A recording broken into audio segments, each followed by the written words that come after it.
Alright, hello. So, this is ANIM 1350. We're talking about layers out of Chapter 4 in, let's see, we are in session, is it session 5?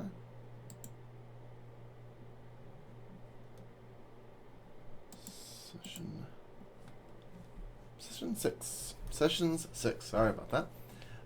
And we're going to go ahead and go over layers. The all-powerful layer. So layers are found in PSD, Photoshop type files, and they allow for a stacking process that helps to organize, separate, and manipulate your image files. You can kind of consider like having multiple sheets of clear material that you could draw on or place image elements on without interfering or destroying underlying or overlying elements. So there are various components in the layer window. There's the layers, there's channels, there's paths, and there's 3 tabs usually for those. Layers is sort of your direct everything, sort of where you spend most of your time. Channels have to do with RGB or CMYK channels. They deal with like individual color layers. And you don't really ever have to mess with those, to be honest, unless maybe you're doing something in 3D and you're kind of trying to be sneaky about something. You could always go through channels, but that's a whole other thing, and it's not something most people have to deal with or concern themselves with. And paths are just simply vector line work that you might create. Because if you make shapes, custom shapes will actually show up in your layers. But if you're making pen tool paths, it'll be in paths. You also have a search tool, and if we go on over here, we can see. Let's go ahead and just let me plug in my flash drive here.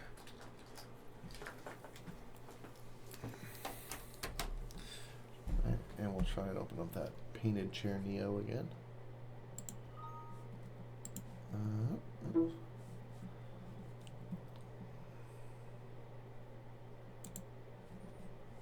Alright, so we'll go ahead and pop on over here. Now, when working in layers, you tend to have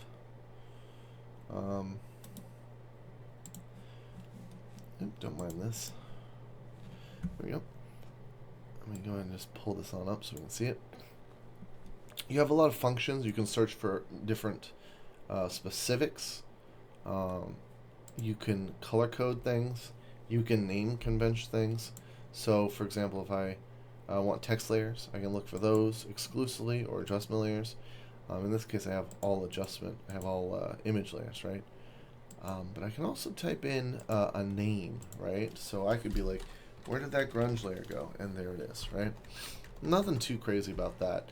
And also, you can keep that grunge layer in there and then switch it off so that you can kind of go between them whenever you want to take that on.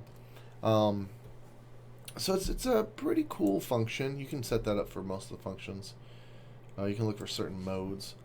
So if I have any, I don't know if I do in this case. I think I have. No, I don't have any modes at the moment. No blend modes, so that won't matter. But so it's a very robust search function.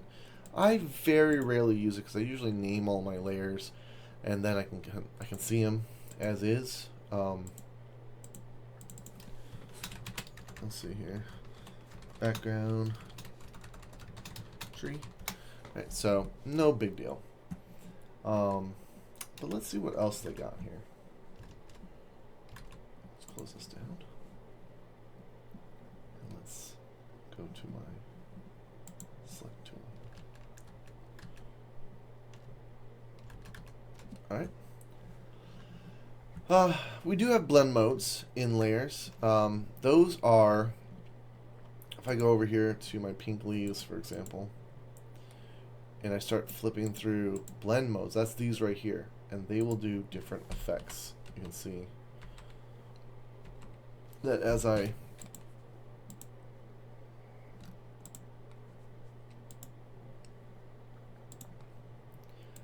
switch through these, you'll see that they have different visual effects on the screen.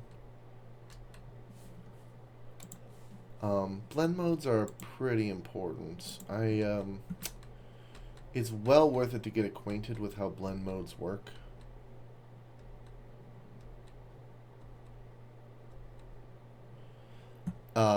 But basically, you flip through them and they have different visual interactions with color, with the colors above and below, mostly just below. Um, so it's that's maybe a little fuzzy, but what I'm saying is that blend modes up here, when you swap through them, can have different visual effects. Let's go ahead and move forward a little bit more though, because I believe I'm going to touch on this in a moment. All right, so background layers are by default. You just get them. This one doesn't have one now because I double clicked this and turned it into a regular layer. You can make them transparent. You can normalize layers. And you can put them in background mode. Certain effects in Photoshop will not work on the background layer though. And so you almost don't need it. I could go back in here and I could tell it to become a background layer again. But it's not something, you don't really need it. In fact, I prefer to have most of my work have its own layer. So I don't have a background layer doing weird things. Of course, these little eyeballs select and deselect, right? So you can just see different aspects of your image, right? And of course, there's a naming. You double click it, you can name it, and then you got a little like kind of visual box, which you can select. And you also have this outer box. If you click here, it will bring up a layer style, which has a bunch of different styles. Layer styles are different than blend modes. They add funky functionality. So for example, if I take this chair base and I apply, say, stroke to it, you might see, oh, it's really all the way over there. Let's do an inner glow to it.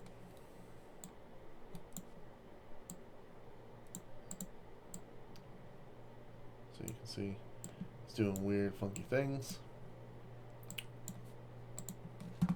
So layer styles are kind of like, they're almost like little special effects you can do to a layer, but they only affect the area of the layer. You can't do them outside of the layer.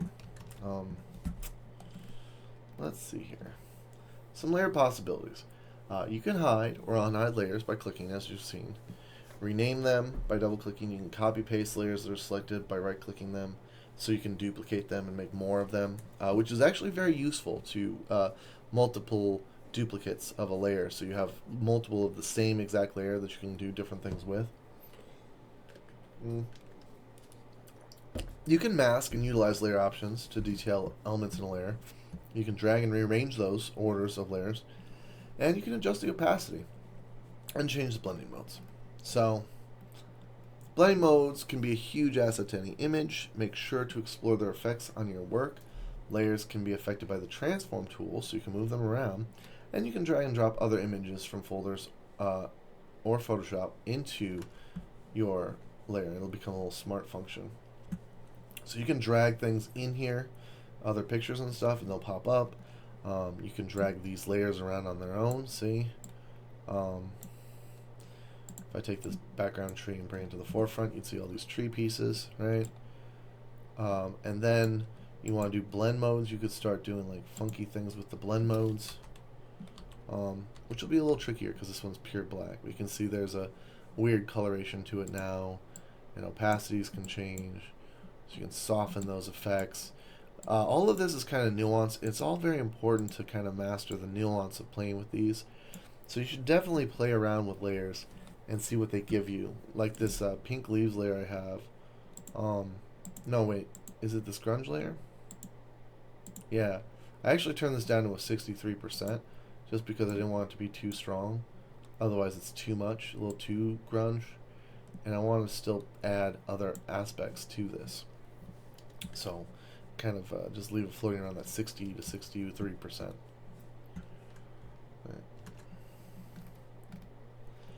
Right. So that is some of those. We will go into more detail at a later date, and I'm also my third lecture with the demo. I'll talk a little more about the blend mode some. The text tool is something you can do too. They make their own text layers. They're used for creating typographical elements. They do make their own layer. They can be a little finicky. You have to kind of choose them specifically on the text. CS6, we're on 2020 and 2019. There's a lot of varied texture usage or text usage. When you go to put a text in, T key is the hotkey, and you'll see it makes its own layer, and then I can type things, right? Of which it's very small at the moment. But you can do all of those standard processes, right, for text that you would be able to do in a normal word processor, including adjusting. You can make arcs out of them. You can turn the letters into 3D letters, which is pretty neat. Doing arc effects and stuff where you can kind of control how that works, which is pretty cool. I don't use these too much, but you can use them to like wrap on things, or maybe you want it to have a special visual effect on a card or some kind of advert you're making. So all of these, and you got a lot of different ones. So you got a lot of variety and options when it comes to that. And we'll talk more about text in a later chapter, but it is a layer type, so here it is, right? Probably be cool to put some kind of neat text in there. You can also make it do all sorts of neat things like follow lines and stuff, paths. Layer styles. These effects enhance the layer elements by adding various special effects. You should use these sparingly, but again, with the right usage, they can be very powerful additions. Open layer styles by double-clicking on the layer button, but not on the name or the mini window. Just open it on by clicking on the empty space here. So let's say, just so I can show specifically what I'm talking about. Let's say I make, I don't want to use this one. Let's just use a nice round dot right here, right? And if I double click on that, you'll see that when I start messing with things like the drop shadow, it will create shadow effects, right? And you've got a lot of different sort of visual choices with those.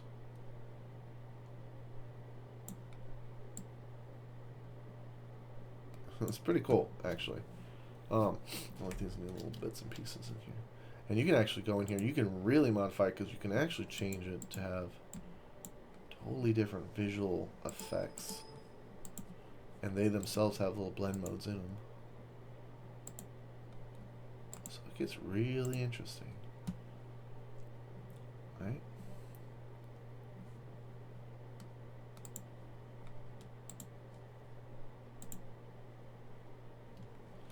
And then they kind of become just maybe a part of the scenery that you put in there. Right? I'm gonna leave that. That's neat. I like that. And again, that started with a drop shadow, which normally people would be like, it's a shadow, but you can take it and you can manipulate it and you can make like visual interest out of them, right? Same with maybe another effect that I'd want to put in here could be a maybe a stroke effect or a bevel emboss. Maybe not. You know what I probably want to do? I probably want to rasterize and try it again. But I could put a stroke in here. Match that stroke color up. Pump it up a little bit. And again, we'll make a choice on the blend mode to be a screen effect. And let's size it up a bit.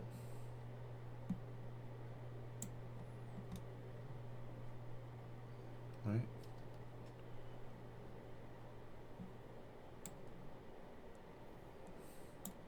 Maybe not screen, maybe the overlay like everything else.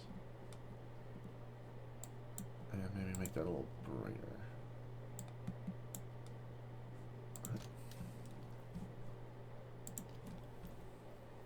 Yeah, you know,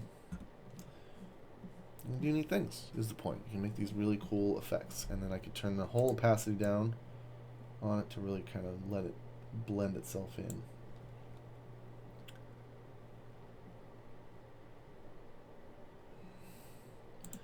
And then I could take that and duplicate this layer, right? Size it down.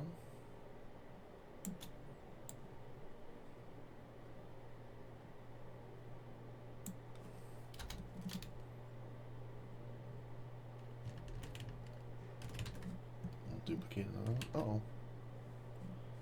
Let's duplicate this layer. And let's call this one,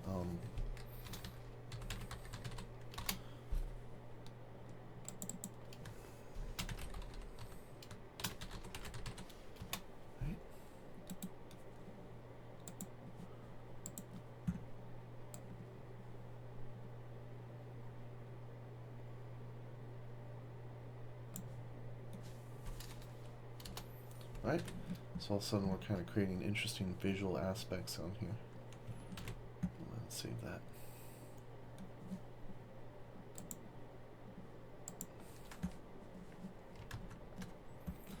So that's layer styles. You can do a lot with them. Lots of different things.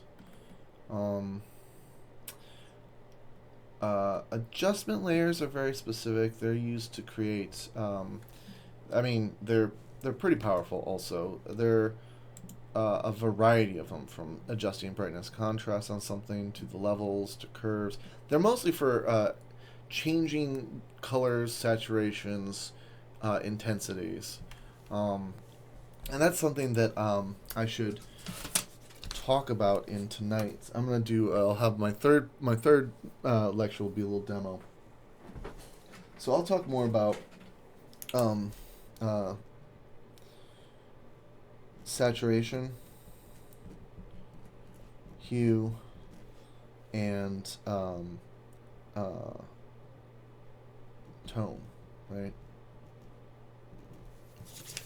When I do that, because that's what most of the adjustment layers mess with, right? So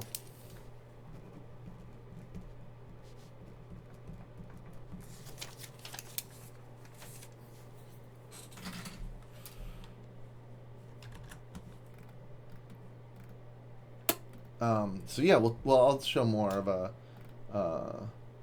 aspect of it. So some final notes on it. Layers can be collapsed onto one another or even flattened completely. And watch out for the effect. And smart objects can also be turned into rasterized. They have weird effects as well. But if I have all these, I have so many different layers. If I just do a Control E drop, then I end up with, see, this kind of funky aspect here that I don't want necessarily, right?